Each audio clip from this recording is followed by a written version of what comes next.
So I just wanted to have a quick chat about meditation again, but in a more practical sense. In that, how does consistently meditating affect your life, just your day-to-day life, and what skills are you really trying to build through meditation? Because usually people talk about the benefits of meditation, such as, you're calmer, more present, etc. But personally, I haven't seen a lot of people talk about how that works and like how this transition works really, or what link is there, cause and effect kind of thing. So I read a little bit about it, and I also have been trying to meditate more consistently recently, and I have some observations that I wanted to share. And I want to highlight that these are just my own observations. Some of them are backed by scientific evidence, but I'm not going to say that everything here is backed by science, because I didn't do my due diligence in that, and I don't want to just throw things at you as facts when I'm not 100% sure. So yeah, maybe I can share some links about more qualified people talking about this, but so far this is just my own observations. So, okay. Also, yeah, I do Vipassana meditations, but there are a lot of different ways to meditate, and I think what I'm going to say might be a bit more specific to Vipassana, but I think most meditative practices share a lot of things in common anyway, so I think it will still be relevant for a lot of other meditation techniques too. So one key thing about meditation is that you're going to sit, you're going maybe to close your eyes or whatever, and you're going to have some kind of anchor. So usually that's your breath. So you focus on the feeling of your breath in and out. And naturally your mind is going to wander, and you're going to have some thoughts, sensations. You're going to be distracted by sounds around you, or by certain feelings in your body, or emotions that arise, or thoughts that arise. And you're instructed in a meditative practice to just observe these thoughts or emotions or distractions or whatever. You can label them, say, okay, that's thinking, or that's hearing, or whatever. So you acknowledge their presence, and you just gently come back to your anchor. I'm just going to use the breath here as an anchor because it's what's most commonly used. So you come back to your breath, focusing on your breath, and you're like people say, you want to be, you want to be gentle when going back to your breath. You don't want to be hard on yourself for having these thoughts or distractions, because it's normal, it's human. And that's very important, because the whole entire point of meditation is this practice of redirecting your focus. So that's where neuroplasticity happens. That's where something is changing and rewiring in your brain. That's where a skill is being built or strengthened. When you get distracted and you gently bring back your attention and your focus to the thing that you made the intention to be mindful of, aka your breath. This can happen so many times. This can be one of the reasons why meditation can feel so frustrating and so hard, because it's natural. You're having so much stimulus and input to your brain the whole day, and because we're always, looking at our phones, and, even if you're walking somewhere, or you're on a car ride, maybe you're listening to a podcast or something, or you're talking to someone, so you never really have that time where you just sit, stare into space, and let your mind run wild. So naturally, when you sit there and close your eyes, your brain is going to just flood you with thoughts and distractions, because there's just so many things that your brain is trying to process, and so many things that you're thinking of and worrying about on a daily basis. So it's completely natural. But it feels so frustrating because you focus on your breath for like 2 seconds and then, oh, that thing comes up and you notice yourself, oh my god, I've been thinking about that thing, I shouldn't be thinking, come back, and so on. But again, you're trying to be gentle with it, trying to accept that it's natural, it doesn't mean you're doing anything wrong. On the contrary, this is how it's supposed to be. And that's exactly the skill that you're trying to build, and take with you in your daily life, which is that skill of when you're trying to focus or be mindful of something in the moment, and your mind floods you with distractions or thoughts or emotions, you can gently acknowledge them and just be like, okay, this is a thought that I have, this is an emotion that I have, this is a problem that needs to be dealt with, whatever, but this is not its time. Right now I have the intention of being mindful of what I'm doing right now. Maybe right now I want to just be reading, and your mind starts giving you ideas or like coming up with reminding you of certain like embarrassing situation or that thing that you need to deal with or whatever. And like, fine, these things are valid, they're there, whatever, they're happening, but this is not their time. So you acknowledge them, you acknowledge that you got distracted or you're thinking about something, and you gently bring your attention back to the thing that you're focusing on right now. And when people say that meditation helps you cultivate focus, usually, or me myself, I would think, okay, so it will help me work better. For example, it will help me sit on the computer and be more focused for longer hours, which is true, but it also translates to a lot of different areas of your life, not just work. Like, it also translates to you having fun and being mindful while you're having fun, or while you're spending time with your friends and loved ones and you're just being more present. You can focus on the conversations you're having or the experience that you're having without being constantly distracted by past and future. You can sit by the sea and take a look at it and just enjoy scenery, and when your mind starts wandering and bringing up worries and thoughts that it's not their time right now, you can acknowledge that and bring your attention back on the experience that you're having right now. And so it really helps you being more mindful of the present moment, which is such a huge improvement of your day-to-day life.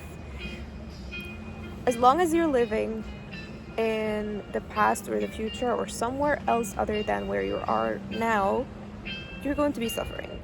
And this is actually based on a scientific paper, a very prestigious scientific paper called "A Wandering Mind is an Unhappy Mind," something like that.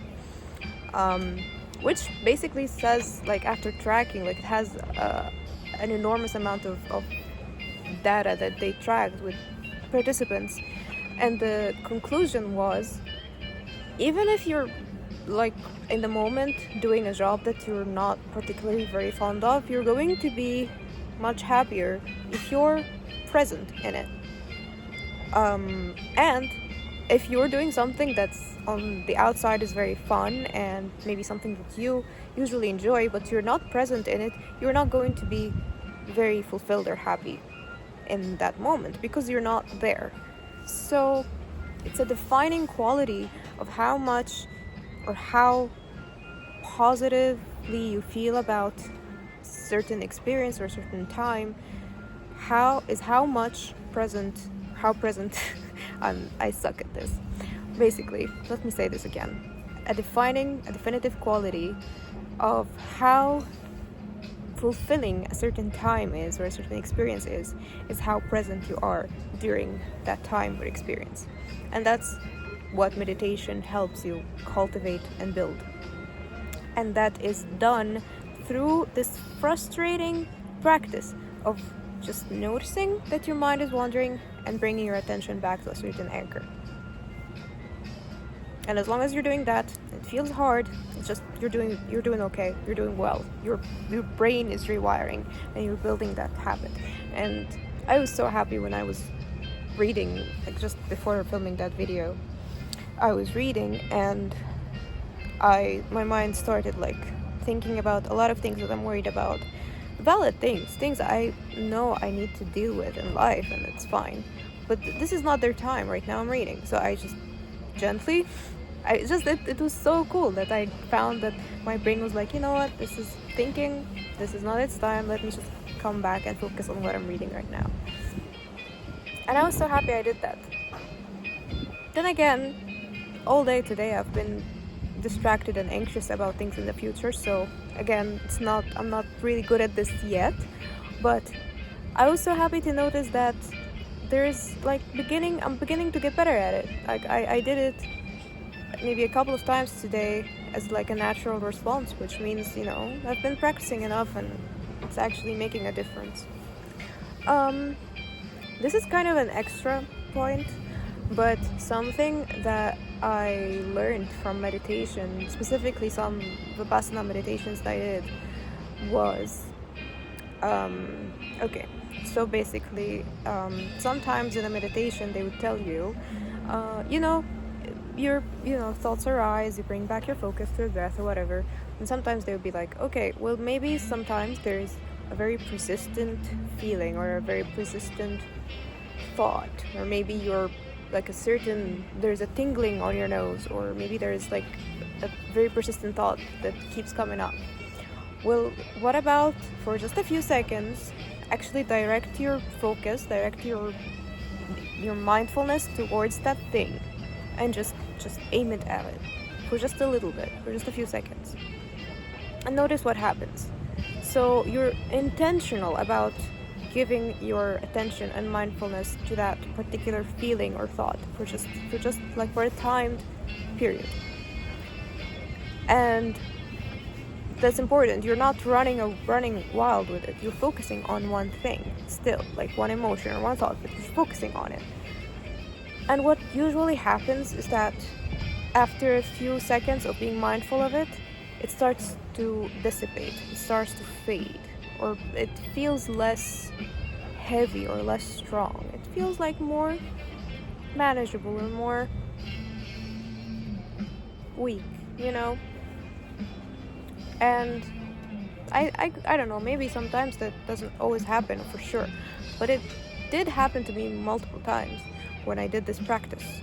And basically how I translated that into my day-to-day life again is that sometimes there's persistent worry or a source of anxiety that I'm feeling or I'm getting throughout the day, and it's kind of making me just unable to focus on other things. I'm just like, whenever I do something, this thought arises and I feel like I can't be present and I can't enjoy other things in life. So an idea that I had was like, okay, I'm worried about that thing. I know maybe I need to spend maybe half an hour on it. Okay, but I can't do it right now. Fine. Instead of having it bombard me and take me away from every other aspect of my life, I can schedule half an hour for it on the calendar. And during that half an hour, I'm going to be fully present and fully focused on doing that thing. Finishing that task, journaling about the thought, feeling that feeling, whatever it is. It's just for that amount of time, the time box, I'm going to focus on it. When it's done, I'm done. And before it begins, I'm not thinking about it. So you kind of just offset or delegate that worry and that anxiety to a certain time period where you are very mindful of that thing or that thought or that feeling, and you deal with it. Maybe there's an action you can take, so you take it. Maybe you need to just journal about it and understand it better, so you do that. Whatever it is. But that helps it, you're dealing with it, you're not avoiding it. And at the same time, it's not taking over your life. It's not hijacking your day. It's just something that you'll deal with at that particular time. And it's important to schedule it, because you're not just saying, oh, I'll do it later. No, that's not gonna work. Give it a certain time. If you can do it right now, it keeps coming up and it's persistent, and you're like, okay, I'm going to take half an hour right now to deal with it, that's good too. That's fine. But as long as you're giving it a time box, you're committing to it, you're doing something about it, and then you're letting it go. And if there's more that needs to be done, maybe you took half an hour but you feel like, okay, I need a little bit more time, or there's some more that needs to be done, take a break and schedule another time for it. It's important that it's scheduled. Even if you're going to do it right now, schedule it, set a timer, something. just so you prevent yourself from ruminating or preventing that thing from unconsciously flooding your day. It's important that you're conscious of the time that you're giving to things. That's it. These are my thoughts and observations so far, but I've really been enjoying this journey of rediscovering meditation, and I think I will share more thoughts and observations as I go about it. And yeah, that's all. Bye.